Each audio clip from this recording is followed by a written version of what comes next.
अभी माननीय उच्च न्यायालय का फैसला अरविंद केजरीवाल जी के मामले में आया है, लेकिन जैसा पिछले कई दिनों से लगातार मैं कह रहा हूं, मैं फिर उस बात को दोहरा रहा हूं पूरी मजबूती के साथ और जिम्मेदारी के साथ कि ये पूरा का पूरा मामला भारत की राजनीति में आजादी के बाद से लेके सबसे बड़ा राजनीतिक षड्यंत्र है। एक गहरी साजिश के तहत यह मामला बनाया गया है और इस मामले के पीछे किसी घोटाले की जांच का मकसद नहीं है। दिल्ली की प्रचंड बहुमत से चुनी हुई अरविंद केजरीवाल को गिराने और खत्म करने का मकसद है। पंजाब की प्रचंड बहुमत से चुनी हुई सरकार को गिराने और खत्म करने का मकसद है। आम आदमी पार्टी की बढ़ती हुई ख्याति को और राष्ट्रीय पार्टी का दर्जा 10 वर्षों में हासिल करने की उपलब्धि को खत्म करने की कोशिश है। क्योंकि शराब घोटाला तो भारतीय जनता पार्टी ने किया है, वहां तो मनी ट्रेल मिल गया, 60 करोड़ का मनी ट्रेल मिल गया, लेकिन कोई कार्रवाई अब तक भारतीय जनता पार्टी के नेताओं पर नहीं हुई। और अरविंद केजरीवाल जी के मामले में झूठे गवाह तैयार किए जाते हैं, बेबुनियाद आरोप लगाए जाते हैं। 10-10 गवाहों के 10-10 बयानों को छिपाकर षड्यंत्र के तहत 2 ही बयान कोर्ट के सामने लाए जाते हैं। 10 बयानों में से 8 बयान छिपाकर मात्र 2 बयान कोर्ट के सामने लाए जाते हैं। और मैं फिर से दोहरा रहा हूं, मगुंटा रेड्डी, राघव रेड्डी के 10 बयान थे। अंतिम 2 बयान में जैसे ही उन्होंने केजरीवाल जी का नाम लिया, तुरंत उसके बेटे को बेल मिल जाती है।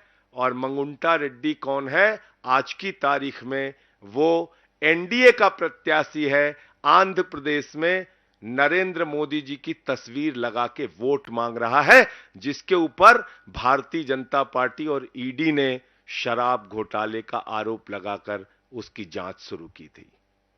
आज वो कैसे मोदी की तस्वीर लगा के वोट मांग रहा है? मुझे जवाब दो भारतीय जनता पार्टी के लोगों। शरद रेड्डी 12 बयान उसके लिए जाते हैं, अरविंद केजरीवाल जी के बारे में एक शब्द नहीं बोलता। अंतिम 2 बयान में बोलता है, 10 बयान में नहीं बोलता। और जैसे ही 2 बयान में वो नाम लेता है केजरीवाल जी का, उसको तुरंत बेल मिल जाती है और वो छूट जाता है कमर दर्द के नाम पे। ये राजनीतिक षड्यंत्र नहीं तो और क्या है?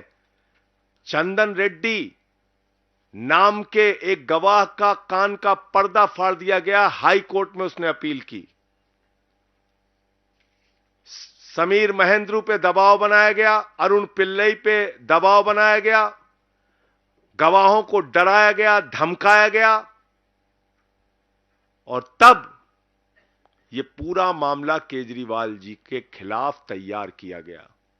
मैं पूछना चाहता हूं भारतीय जनता पार्टी के लोगों से, मैं पूछना चाहता हूं हिंदुस्तान की राजनीति में आजादी के बाद से लेकर अब तक की सबसे भ्रष्ट पार्टी भारतीय जनता पार्टी से और बीजेपी की सरकार से, क्या आप मुझे जरा बताइए कि जब 60 करोड़ का सीधा मनी ट्रेल तुम्हारे खिलाफ मिल गया तो तुम्हारे नेताओं से पूछताछ ईडी और सीबीआई क्यों नहीं कर रही?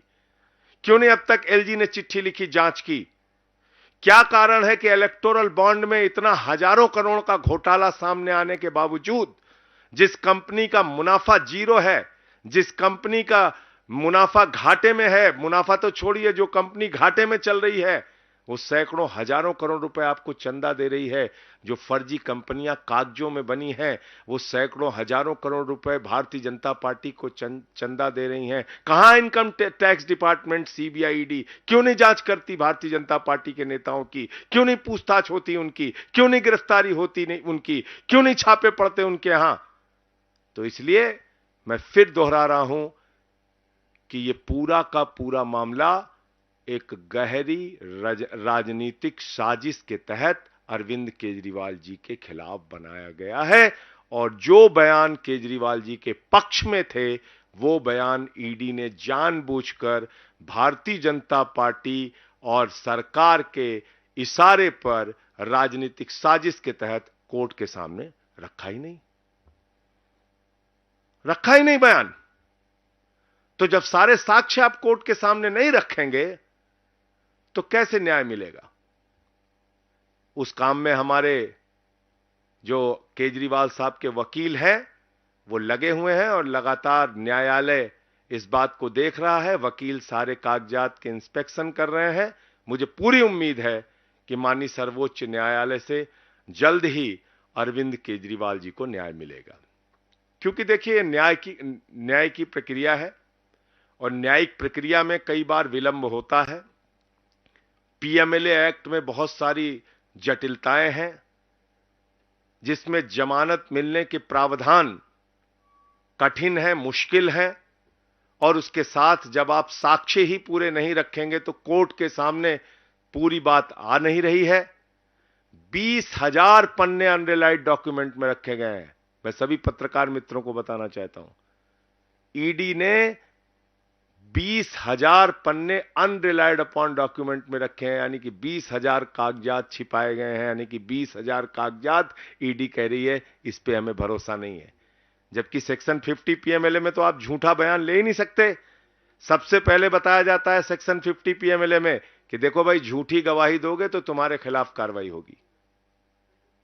तो किसके खिलाफ कार्रवाई की? अगर 8 बयान किसी आदमी ने दिए और केजरीवाल जी का नाम नहीं लिया, और अचानक जैसे उसने केजरीवाल जी का नाम लिया उसको बेल मिल जा रही है, तो वो 8 बयान झूठे तो है नहीं, क्योंकि वो सेक्शन 50 में दर्ज है। उसको आपने क्यों छिपा लिया? 12 बयान शरद रेड्डी के होते हैं, और आप बताइए शरद रेड्डी 10 नवंबर को अरेस्ट हो रहा है और 15 नवंबर को बीजेपी को 5 करोड़ की रिश्वत दे रहा है, और अपनी गिरफ्तारी से लेकर रिहाई तक 55 करोड़ रुपए की रिश्वत बीजेपी को दे रहा है। उसकी जांच नहीं होगी। तो इसलिए हमें पूरी उम्मीद है कि माननीय सर्वोच्च न्यायालय के समक्ष जब सारे तथ्य, सारे सबूत, गवाहों के सारे बयान जो छिपाए गए हैं वो बयान भी, और उसकी सच्चाई जब माननीय सर्वोच्च न्यायालय के सामने आएगी तो अरविंद केजरीवाल जी को राहत मिलेगी।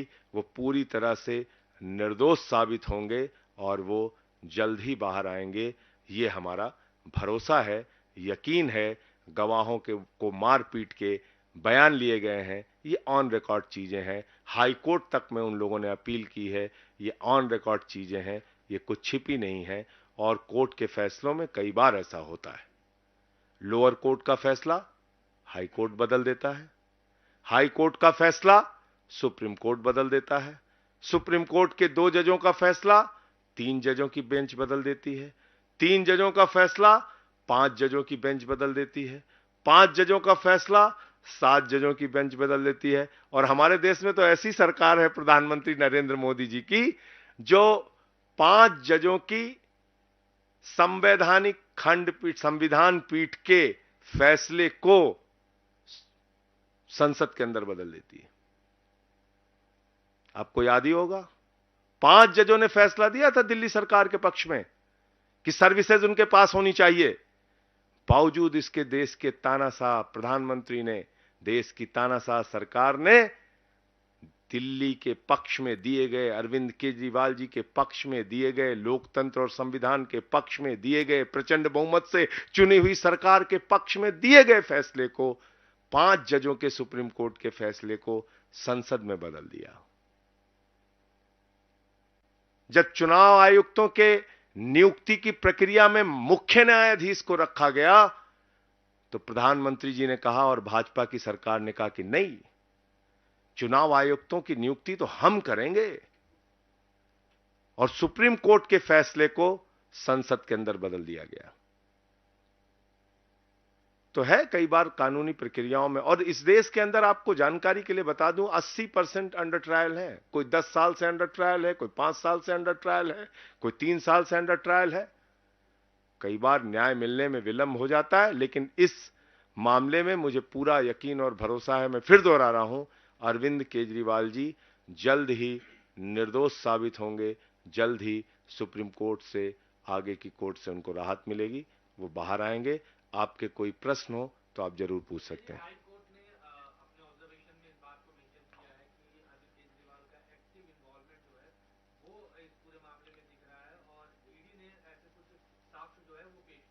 तो ईडी ने जो साक्ष्य अरविंद केजरीवाल जी के पक्ष में हैं, वो नहीं पेश किए ना। मैंने तो आपको बताया।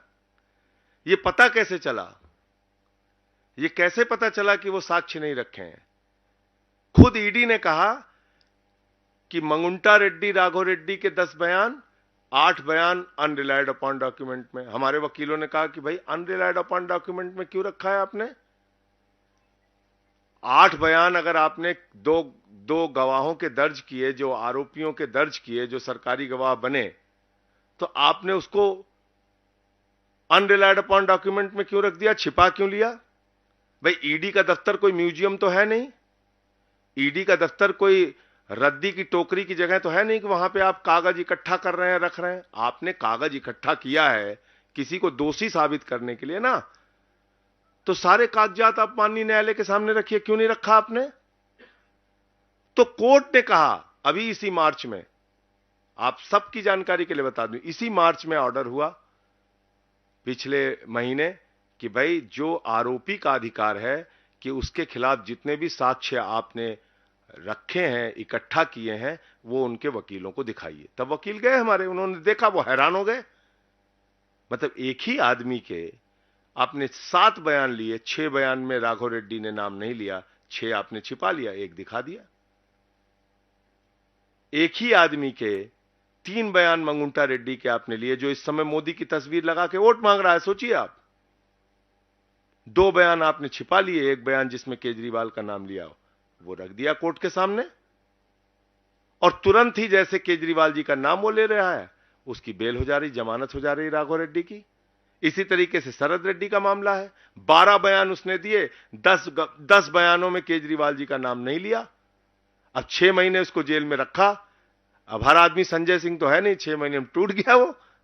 उसने दे दिया बयान, केजरीवाल जी के खिलाफ बयान दिया जैसे ही, वैसे ही उसको जमानत मिल गई कमर दर्द के नाम पे। तो ये है हकीकत। ये बयान रखे ही नहीं गए हैं। मैं सभी पत्रकार बंधुओं को जिम्मेदारी से यह बताना चाहता हूं कि ये बयान अभी कोर्ट के सामने नहीं रखे गए हैं। इंस्पेक्शन का ऑर्डर जब कोर्ट से मिला और इंस्पेक्शन करने जब हमारे वकील गए, तब इन बयानों को देखा और वो हैरान रह गए कि जो बयान केजरीवाल जी के पक्ष में है, या जिन बयानों में केजरीवाल जी का नाम नहीं है, केजरीवाल जी के नामों का जिक्र नहीं है, वो बयान ऑन रिकॉर्ड नहीं लाए गए कोर्ट के समक्ष। यही है गहरी राजनीतिक साजिश। संजय जी, आपने शुरू में कहा कि पंजाब सरकार को तोड़ने की षड्यंत्र, कैसे? भाई जब आप आम आदमी पार्टी के मुखिया को गिरफ्तार करके जेल में डाल देंगे, आपको पता है जिस दिन केजरीवाल जी के घर पर छापा पड़ा और उनकी गिरफ्तारी हुई, ठीक दूसरे दिन इनकम टैक्स का छापा गुलाब सिंह यादव के यहां पड़ गया, हमारे एक एमएलए के यहां। उसके तुरंत बाद हमारे एक मंत्री कैलाश गहलोत को ईडी के दफ्तर में बुला के 4.5 घंटे पूछताछ की गई। उसके तुरंत बाद हमारे एक विधायक दुर्गेश पाठक को बुला के पूछताछ की गई। तो आप समझ सकते हैं, यही तो हुआ था महाराष्ट्र में। और क्या हुआ था? एक एक की जांच शुरू की, फाइल दिखाया, दबाव बनाया, पार्टी तोड़ा। तो ये प्रक्रिया जो दिल्ली में शुरू हुई है, ये रुकने वाली थोड़ी है। इसके पीछे का मकसद है पूरी की पूरी आम आदमी पार्टी को भारतीय जनता पार्टी की तानाशाह सरकार के द्वारा खत्म करना, ये मकसद है। और वो लोग ये काम कर रहे हैं। पत्रकार बंधुओं से मैं बताना चाहता हूं, जिसकी सरकार में 15 लाख करोड़ रुपए पूंजीपतियों का माफ किया गया, जिसकी सरकार में बैंक घोटाला करके नीरव मोदी, मेहुल चौकसी, नितिन संदेशरा, ललित मोदी, विजय माल्या हजारों करोड़ रुपए लूटकर हिंदुस्तान का विदेशों में बैठे हुए हैं, जिसकी सरकार में इलेक्टोरल बॉन्ड का हजारों करोड़ रुपए का घोटाला हुआ, लेकिन उनके खिलाफ कोई जांच नहीं होती, जिसकी सरकार में पूरब से लेकर पश्चिम तक, उत्तर से लेकर दक्षिण तक चुन चुन के महाभ्रष्टाचारियों को प्रधानमंत्री जी ने गले लगाकर अपनी पार्टी में शामिल किया। वो लोग भ्रष्टाचार के खिलाफ बोलते हैं। मैं तो बार बार इस बात को कह रहा हूं कि भ्रष्टाचार के खिलाफ बीजेपी बोलती है तो लगता है ओसामा बिन लादेन और डाकू गब्बर सिंह अहिंसा पे उपदेश दे रहे हैं। संजय जी, जिस लिकर पॉलिसी के से ही कह रहे हैं कि पंजाब में भी वही लीगल पॉलिसी जो है अप्लाई की गई है और पंजाब में भी वैसी एक बार जो है जांच ईडी द्वारा होनी चाहिए। किस बात की जांच करेंगे आप? जबरदस्ती जांच करेंगे? आप यहां की पॉलिसी की जांच करेंगे और इलेक्टोरल बॉन्ड में अलग अलग कंपनियों ने बीजेपी को चंदा दिया और तुरंत बाद उनको 3,08,000 करोड़ के ठेके मिले हैं। छोटा मोटा नहीं, 3,08,000 करोड़। जीरो लगाते लगाते थक जाएंगे आप। ईडी सीबीआई का छापा पड़ा कंपनियों पर। यहां जलंधर या लुधियाना में भी वो कंपनी गेमिंग, कौन सी फ्यूचर गेमिंग करके है वो कंपनी, यहां पे भी उसके ऑफिस वगैरह है। उस कंपनी के यहां ईडी सीबीआई के छापे पड़ते हैं और सैकड़ों हजारों करोड़ रुपए वो बीजेपी को चंदा दे रही है। इसकी जांच नहीं होनी चाहिए? अरविंद केजरीवाल जी की जांच करने के लिए ईडी सीबीआई गामा पहलवान, दारा सिंह, बॉक्सर विजेंदर बन जाती है और जब बीजेपी की बात आती है तो गजनी मोड में चले जाते हैं, कहें हम तो कुछ याद ही नहीं, हमने कुछ देखा नहीं, हम धृतराष्ट्र हो गए हैं। ये क्या है? ये खुला मिसयूज है जांच एजेंसियों का, सीना ठोक के मिसयूज है, दादागिरी के साथ मिसयूज है कि ठीक है हम कर रहे हैं तुम्हारी सरकार गिराने के लिए। तो इसलिए चुनाव आयोग को तुरंत हस्तक्षेप करना चाहिए। टीएमसी के लोग जो बैठे हुए हैं उनकी मांग बिल्कुल जायज है कि आप इनकम टैक्स डिपार्टमेंट, आईटी के और सीबीआई के और ईडी के डायरेक्टर्स को हटाइए। जो ऑफिशियल्स ये सब काम कर रहे हैं उनका ट्रांसफर कीजिए। अब आप चुनावी भाई, प्रधानमंत्री जी की हालत उस बच्चे की तरीके से हो गई जो अपने पिता के पास पहुंचता है, कहता है पापा हम फर्स्ट आए, पापा हम फर्स्ट आए, पापा हम फर्स्ट आए। पापा ने पूछा भैया कितने प्रतियोगी थे? बोला अकेले दौड़ रहे थे। अकेले ही दौड़ रहे हैं, सारे पहलवानों को पकड़ के आपने जेल में डाल दिया और आप कह रहे हैं कि हम फर्स्ट आ गए। केजरीवाल की गिरफ्तारी के बाद अब आप सीनियर हैं, भगवंत मान हैं, आज विधायकों से मिले, मंत्रियों से मिले, क्या स्ट्रेटजी बनाई है? क्योंकि पंजाब अहम है, दिल्ली अहम 23 सीटें जहां पे आम आदमी पार्टी चुनाव लड़ रही है, उन 23 सीटों पर पूरा तन मन धन से 4 गुना मेहनत और ताकत से हमारा कार्यकर्ता प्रचार करेगा, हमारे विधायक, हमारे मंत्री, हमारे नेता प्रचार करेंगे और वो सारे चुनाव हम लोग जीतने के लिए भरसक प्रयास करेंगे, नंबर 1। और जहां भी इंडिया गठबंधन के कैंडिडेट हैं, जिन राज्यों में हम चुनाव नहीं लड़ रहे हैं, वहां भी हमारी पार्टी इंडिया गठबंधन के प्रत्याशियों के लिए प्रचार करेगी। और एक बात मैं आप लोगों से बहुत साफ कह देना चाहता हूं, 400 पार ये भी एक जुमला है। 400 पार एक झूठा जुमला है, इसके अलावा कुछ नहीं है। आप में से बहुत सारे पत्रकार बहुत दिन से पत्रकारिता में हैं, आप लोग बहुत वरिष्ठ पत्रकार हैं, इसमें बहुत सारे, आप जानते हैं कोई पार्टी अगर चुनाव जीत रही होती है तो ऐसे पागलों की तरह काम नहीं करती कि निर्वाचित मुख्यमंत्री को पकड़ो और जेल में डाल दो। ऐसे नहीं काम करती। इतनी राजनीतिक समझ तो हम लोगों को भी है कि घबराहट है मोदी जी को। और क्यों घबराहट है? क्योंकि महाराष्ट्र में सीट कम हो रही है, कर्नाटक में सीट कम हो रही है, बिहार में सीट कम हो रही है, हरियाणा में सीट कम हो रही है, पंजाब में सीट कम हो रही है, मध्य प्रदेश में सीट कम हो रही है, राजस्थान में सीट कम हो रही है, झारखंड में सीट कम हो रही है। आप देखिएगा इनकी सीटें कम होंगी। संजय जी, लेकिन बीजेपी ने जो ये शराब घोटाला इसी को मसला बना के आम आदमी पार्टी के खिलाफ प्रचार शुरू कर दिया है। पंजाब की बात करें या दूसरे राज्यों की बात करें, वो आम आदमी पार्टी पर इसी मसले को लेकर निशाना साध रहे हैं कि जो अपने आप को कट्टर ईमानदार कहते थे, आज उन्हीं पर भ्रष्टाचार के एलिगेशन लगे। सर मैं आपसे एक ही चीज पूछ रहा हूं कि आपने आम आदमी पार्टी के नेताओं पे तो इतने सारे छापे मार दिए, 1 रुपए कहीं बरामद हुए? मनीष सिसोदिया जी के घर पे 1 रुपए मिला? भ्रष्टाचार हुआ है तो पैसा कहां गया? 1 रुपए भी मिला? अरविंद केजरीवाल जी के यहां आपने छापे मारे, आपने भ्रष्टाचार अगर हुआ है तो पैसा कहां गया? इतने सारे छापे आपने, आपको पता 162 गवाह हैं ईडी के, 162, और सीबीआई के कितने? 294, 294। टोटल गवाह कितने? 456। कितने लोगों ने केजरीवाल के खिलाफ बयान दिया? मात्र 4। वो बयान किन परिस्थितियों में दिया मैंने आपको बता दिया। कितने पन्नों की चार्जशीट दाखिल की है दोनों संस्थाओं ने? 50,000 पन्नों की।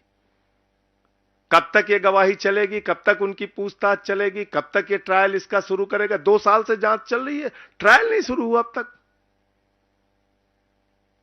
ट्रायल ही नहीं शुरू हुआ। तो आप 20 साल तक जांच करते रहिए, और इसमें जो सजा है वो 3 साल से लेकर 7 साल सजा है। 3 साल से लेकर 7 साल सजा है, और जो जांच करने की इनकी तैयारी है वो 20 साल तक इनका मामला चलेगा। बताइए, 34 इसमें 34 आरोपी हैं, 34 आरोपियों के अलग अलग वकील हैं। एक गवाह आएगा, उससे 34 वकील पूछताछ करेंगे। बताइए आप, वो तो मूर्छित होकर गिर जाएगा गवाह बेचारा। एक गवाह की पूछताछ में कई तारीखें लगेंगी। आप समझ सकते हैं ये क्या मामला तैयार किया गया है। तो ये जो आप बता रहे हैं, ऐसी कहानियां ये लोग चलाते हैं, ये हुआ है, वो हुआ है, वो हुआ है। अरे भैया, भ्रष्टाचार हुआ है तो पैसे कहां चले गए? आसमान ने निगल लिया, जमीन ने निगल लिया, कहां गया पैसा? जबरदस्ती का हवाई, और जो दिख रहा है मनी ट्रेल, मैंने बताया तो 60 करोड़ रुपए। मतलब 10 नवंबर को एक शरद रेड्डी, जिसको खुद ईडी ने कहा, संजय सिंह ने नहीं कहा, ईडी ने कहा कि ये किंग पिन है, मुख्य घोटालेबाज है, और 15 नवंबर को वो बीजेपी को 5 करोड़ दे रहा है, उसके बाद मिला के करीब करीब 55 करोड़ रुपए अपनी रिहाई तक दे रहा है। उस पर ईडी सीबीआई कार्रवाई नहीं करती।